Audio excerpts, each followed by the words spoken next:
त्याला राहिलेला एक मुख्य आरोपी आहे त्याला पकडून परत ज्यांनी ह्या सगळ्या आरोपींना मदत केली आहे घटना घडायच्या अगोदर घटना घडल्यानंतर सगळ्यांना तपासून यांना पण योग्य ती शिक्षा भेटायला पाहिजे.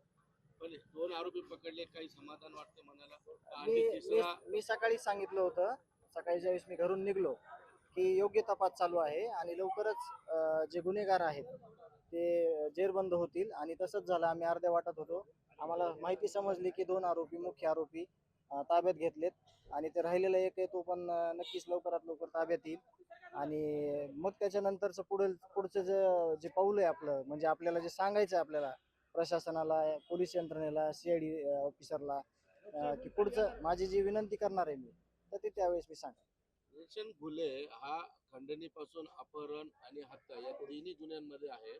तो प्रमुख आरोपी वाटतो का आणखी कुणी दुसरा? ह्याच्यात आता तो जो एक आरोपी राहिलाय तो ज्यावेळेस ताब्यात येईल त्यावेळेस मग ह्या सर्वांची कसून चौकशी करण्यात येईल. आणि जे हे खंडणी असेल किंवा हत्या असेल ह्याच्यात एकतर गोष्ट आपल्याला स्पष्ट झाली की ही संघटित गुन्हेगारी. जरी हे 6-7 लोक मुख्य आरोपी असले तर ह्याच्या मागे हे खूप मोठं म्हणण्यापेक्षा आता आपल्याला तपासातनं कळणार आहे.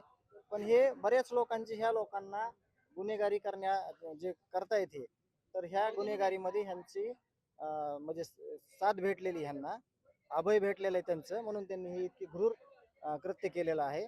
तर तो आरोपी जो आहे एक राहिलेला तो ताब्यात आल्यानंतर पुढील चौकशी हे चांगल्या पद्धतीने करतील. मुक्का लावायला आणखी एका आरोपीला 100% मागणी आहे. आणि मुख्यमंत्री साहेबांना सभागृहात अधिवेशनात सांगितलेलं आहे तसं की ह्या सगळ्यांवर मोका लावण्यात येईल आणि लावलाच पाहिजे. प्रमुख मागणी आहे ती सुद्धा. धनुभाऊ, आणखी एक आरोपी पकडला आहे, त्याचं नाव आणखी डिस्क्लोज नाही झालेलं आहे, ज्यांनी संतोष अण्णा कुठे गेले, कुठून आले याची माहिती आरोपींना देत होता आणि पळून जाण्यास सुद्धा मदत केलेली आहे. आरोपी आणखी वाढतील? हा 100% वाढतील. आणि मी जे सुरुवातीला सांगितलेलं आहे ह्याच्यामध्ये कुठल्या जातीपातीचा विषय नाही, ह्याच्यात कुठल्या धर्माचा विषय नाही, ह्याच्यात कुठल्या विशिष्ट एखाद्या प्रजातीचा विषय नाही. ही एक विकृती आहे समाजातली आणि ते कोणीही असो त्या विकृतीला सगळ्यांनी नष्ट केलं पाहिजे ह्यांनी.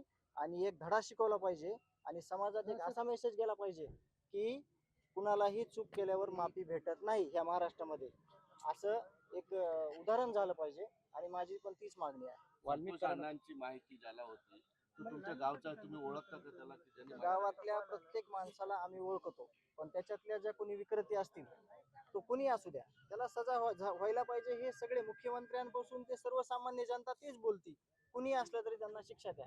मग ते कुणी असू द्या त्यांना शिक्षा झाली पाहिजे. पण 7च्या पहिले आता आरोपी आणखी वाढतील जसं 100% वाढणार. त्या 7 जणांची कारकीर्द नाहीच आणि पुण्यातून सगळे सापडायलेत म्हणजे हे एकाच जागेवर आहेत. ह्यांना तिथं कोणी आश्रय दिला, ह्यांना तिथं कोणी ठेवलं हे स्पष्टच होणार आहे ना. आता हे मुख्य आरोपी सगळे गोळा केल्यानंतर आपल्याला पुढील तपास हे करणारच आहेत, त्याच्यात सगळ्या गोष्टी करणार आहेत आपल्याला. वाल्मिक कराड बद्दल एक अपडेट समोर येते की निवडणुकीपूर्वी पैसे देऊन त्यांनी संरक्षण घेतलं होतं आणि असं सहज संरक्षण कुणालाही दिलं जातं आणि ते तो यंत्रणेचा, प्रशासनाचा विषय आहे. त्याची त्यांनी स्पेशल चौकशी करून जे कोणी त्याच्यामध्ये ज्यांनी कोणी संरक्षण दिलेलं आहे आणि कुठल्या आधारे दिलं आहे त्याचं स्पष्टीकरण त्यांनी दिलं पाहिजे. म्हणजे समाजाला पण कळेल की संरक्षण नेमकं सरकार कोणाला देऊ शकते, सर्वसामान्य लोकांना पण ती गोष्ट कळेल. काल तुम्ही पोलीस अधिकाऱ्यांना आक्षेप घेतले होते, काय तुमचे आक्षेप? SIT असेल, CID असेल ना, आता SIT याच्यानंतर इतके आरोपी, आता आरोपी अटक होत आहेत, त्याच्यातही एक अजून आरोपी, इतके दिवस का लागतात असं वाटतं? हे सराईत गुन्हेगार आहेत, हे साधे गुन्हेगार नाहीत. हे सगळ्या महाराष्ट्राला लपून 20-25 दिवस राहतात म्हणजे हे सर्वसामान्य माणसं नाहीत. ह्या जबरदस्त विकृती आहेत, त्याचा समूळ नायनाट केला पाहिजे तरच आपला महाराष्ट्र आहे सगळा. म्हणजे एकट्या माझा भाऊ, माझ्या कुटुंबातला आधार, गावचा आधार आणि म्हणजे सगळ्यांचे जे आदर्श होता त्याला न्याय मिळणार नाही त्याच्याशिवाय. सगळे गोष्टींचं ह्या सखोल चौकशी होऊन सगळ्यांना शिक्षा भेटली पाहिजे. पोलीस अधिकाऱ्यांना आक्षेप घेतले होते तुम्ही? पकडले जात आहेत. मी पोलीस अधिकाऱ्यांवर आक्षेप घेतला होता असं तुम्ही म्हणताय, पण मी सांगतो तुम्हाला की कुठल्या पण डिपार्टमेंटच्या ऑफिसमध्ये गेलो आपण की आपली तिथं काय पद्धत पाहिजे, की आपण रिसेप्शनला कोण आहे, आपण कशासाठी आलो. मी माझ्या भावाची एवढी मोठी हत्या झाली तरी मी त्या पद्धतीनं मध्ये गेलो. अगोदर मॅडमला फोन लावून मध्ये विचारलं त्यांनी की तुम्हाला कुणाकडे जायचंय. मी सांगितलं सीआयडीच्या ऑफिसकडे जाय. त्यांनी फोन लावला. कन्फर्मेशन झाल्यावर मी तिथं गेलो.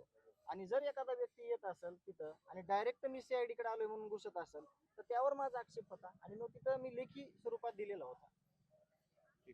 धनुभाऊ, सगळे आरोपी हे पुण्यातच आहेत आणि इतक्या दिवस अख्ख्या देशभर सीआयडी असेल एसआयटी फिरते.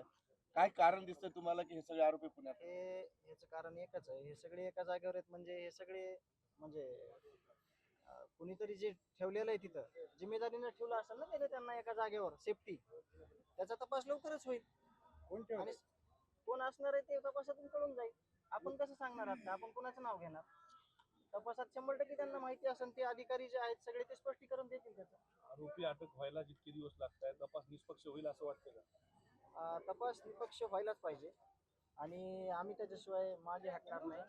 माझ्या भावाला, माझ्या कुटुंब प्रमुखाला न्याय मिळालाच पाहिजे आणि आमची स्पेशल मागणी आहे तशी आम्ही 1-2 दिवसात मांडणार आहोत. धन्यवाद.